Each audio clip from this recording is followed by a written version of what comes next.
Assalamualaikum warahmatullahi wabarakatuh. Ketemu lagi bersama saya Dina Lestari NIM 19110078 dari Prodi S1 Farmasi Universitas Gadjah Bangsa Palembang.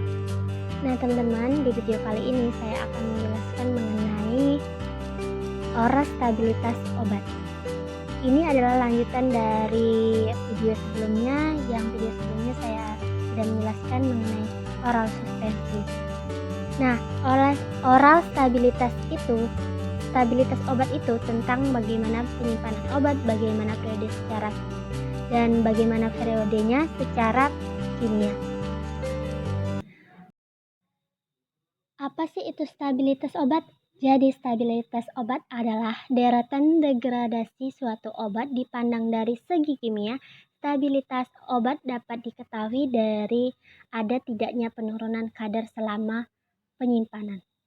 Nah teman-teman, bisa juga dikatakan stabilitas obat adalah kemampuan obat atau produk untuk mempertahankan sifat dan karakteristiknya agar sama dengan yang dimilikinya pada saat dibuat atau diproduksi. Identitas kekuatan dan kemurniannya dalam batasan yang ditetapkan sepanjang periode penyimpanan dan penggunaan. Untuk mendeteksi perbandingan stabilitas maka dipakai dua metode atau dua cara, yaitu yang pertama, tes daya tahan waktu panjang yang mengantar bahwa obat selama ruang waktu yang diminati disimpan di bawah persyaratan penyimpanan seperti suhu, cahaya, udara, dan kelembapan yang dituntut atau diharapkan di dalam lemari pendingin atau ruang pendingin dalam jarak waktu yang cocok, dan pada akhir percobaan dikontrol kandungan obat atau dinilai efektifnya sifat mikrobiologis maupun sifat aenaoris dan keadaan geleniknya yang dapat dideteksi dengan metode fisika.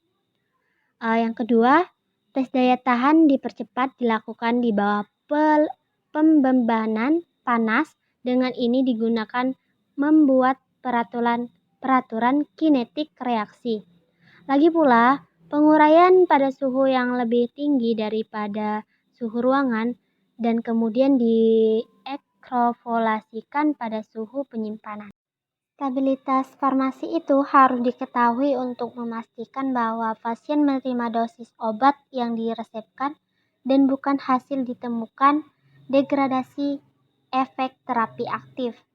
Nah, farmasi diproduksi bertanggung jawab untuk memastikan ia merupakan produk yang stabil yang dipasarkan dalam batas-batas tanggal kadaluarsa. Apoteker komunitas memerlukan pengetahuan tentang faktor-faktor yang mempengaruhi stabilitas bahwa ia benar dapat menyimpan obat-obatan, pemilihan wadah yang tepat untuk mengeluarkan obat tersebut, mengantisipasi interaksi ketika pencampuran beberapa bahan obat, persiapan dan menginformasikan kepada pasien setiap perubahan yang mungkin terjadi setiap obat telah diberikan. Menurut Martin tahun 1971, solusi tingkat reaksi biasanya dinyatakan dalam satuan perubahan konsentrasi per periode waktu.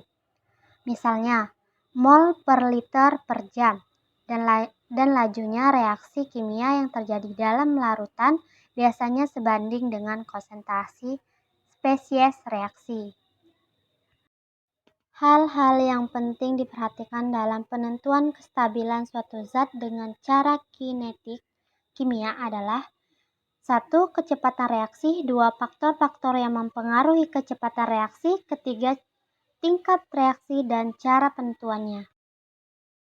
Beberapa prinsip laju yang berkaitan dimaksud dalam rantai peristiwa ini. Yang pertama, kestabilan dan tak tercakup proses laju umumnya adalah suatu yang menyebabkan ketidakaktifan obat melalui penguraian obat atau melalui hilangnya khasiat obat karena perubahan bentuk fisik dan kimia yang kurang diinginkan dari obat tersebut.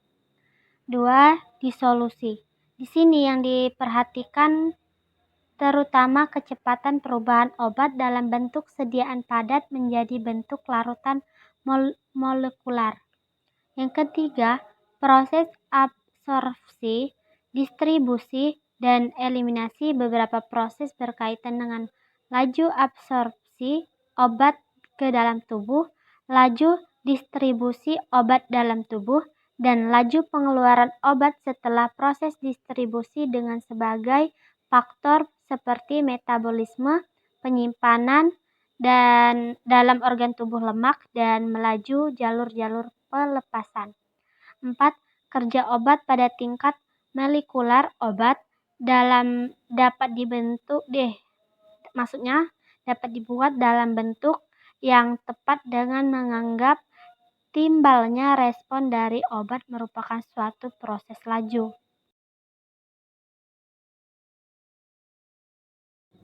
Stabilitas obat adalah suatu pengertian yang mencakup masalah kadar obat berkhasiat. Batas kadar obat yang masih tersisa 90% tidak dapat lagi atau disebut sebagai substandar waktu diperlukan hingga tinggal 90% disebut umur obat. Order reaksi dapat ditentukan dengan beberapa metode. Yang pertama, metode substitusi. Data yang dikumpulkan dari hasil pengamatan jalannya suatu reaksi disubstitusikan ke dalam bentuk integral dari persamaan berbagai order reaksi. Yang kedua, metode grafik plot. Data dalam bentuk grafik dapat digunakan untuk mengetahui order reaksi tersebut. Jika konsentrasi di plot terdapat dan didapat garis lurus, reaksi adalah order 0. 3. Metode waktu paruh. Dalam reaksi order 0, waktu paruh sebanding dengan konsentrasi awal. Ada beberapa pendekatan untuk stabilan dari obat. Preparat farmasi mengandung obat-obat yang cenderung mengurai dengan hidrolisis. Barangkali paling nyata adalah reduksi atau eliminasi air dari sistem farmasi. Bahkan bentuk-bentuk sediaan yang mengandung obat-obat labil air harus dilindungi dari kelembapan atmosfer. Ini dapat dibantu dengan menggunakan suatu penyalur pelindung tahan air, penyelimut tablet, atau dengan menutup dan menjaga obat dalam wadah tertutup kuat. Ketidakstabilan yang terpenting adalah secara fisika. 1. Perubahan struktur kristal. Banyak bahan obat menunjukkan sifat polimorf, artinya mereka berkemampuan untuk muncul dalam modifikasi yang berlainan. Yang kedua, perubahan keadaan distribusi melalui efektivitas gravitasi pada cairan sistem pernapasan berfase banyak kemungkinan terjadi munculnya pemisahan yang mula-mula terasakan hanya sebagai pengenceran tingkat dispersitas yang dapat dilihat secara mikroskopis sebagai sedimentasi atau pengampungan. Kestabilan dari suatu zat merupakan faktor yang harus diperhatikan dalam formulasi atau suatu sediaan farmasi. Nah, ada dua hal yang menyebabkan ketidakstabilan obat. Yang pertama adalah stabilitas dari bahan obat dan bahan pembantu, termasuk struktur kimia masing-masing bahan dan sifat kimia fisika dari masing-masing bahan. Yang kedua adalah faktor-faktor luar seperti suhu, cahaya, kelembapan, dan udara yang mampu menginduksi atau mempercepat reaksi degradasi bahan.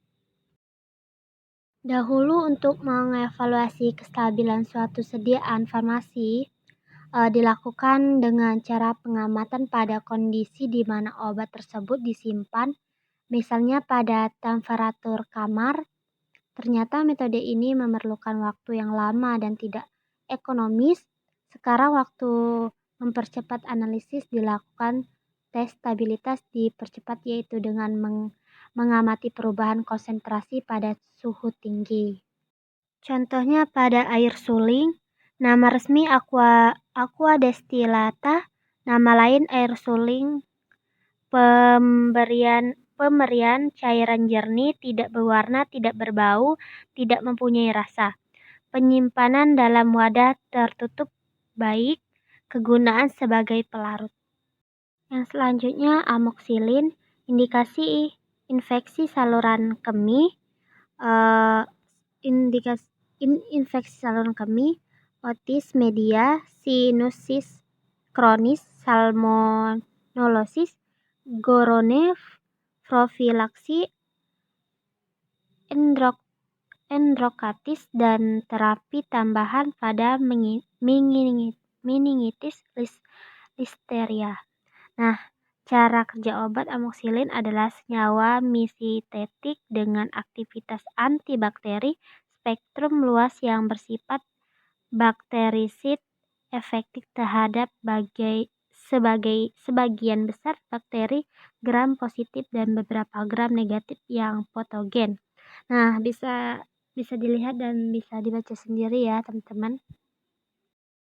Jadi dapat disimpulkan dari beberapa penjelasan tadi bahwa oral stabilitas obat adalah kemampuan obat atau produk untuk mempertahankan sifat dan karakteristiknya agar sama dengan yang dimilikinya pada saat dibuat atau diproduksi. Identitas kekuatan dan kemurnian dalam batasan yang ditetapkan sepanjang periode penyimpanan dan penggunaannya. Faktor yang mempengaruhi stabilitas sediaan farmasi tergantung pada profil sifat fisika dan kimia. Faktor utama lingkungan dapat menurunkan stabilitas, di antaranya temperatur yang tidak sesuai, cahaya, kelembapan, oksigen, dan mikroorganisme. Beberapa faktor lain yang juga mempengaruhi stabilitas suatu obat adalah ukuran partikel, pH, kelarutan, dan bahan tambahan kimia. Nah, teman-teman, itulah tadi hasil presentasi saya. Semoga bermanfaat. Saya mohon maaf bila ada yang salah-salah. Saya yakin banyak sekali kekurangannya dan saya mohon maaf, dan kepada Allah saya mohon ampun. Saya akhiri. Wassalamualaikum warahmatullahi wabarakatuh.